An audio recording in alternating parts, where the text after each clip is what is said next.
kuja hapa ututoe kwa hii minyororo ambayo tumewekwa Nkobo. Uchumi yetu, Mheshimiwa Rigathi Gachagua, nisikize kidogo tafadhali.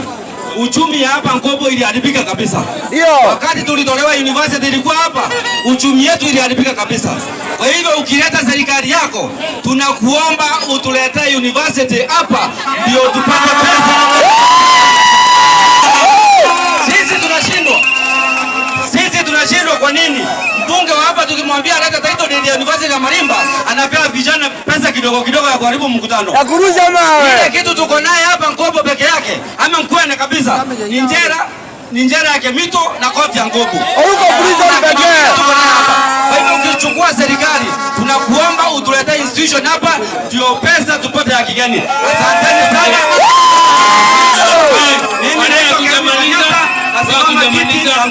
Asanteni sana. Sasa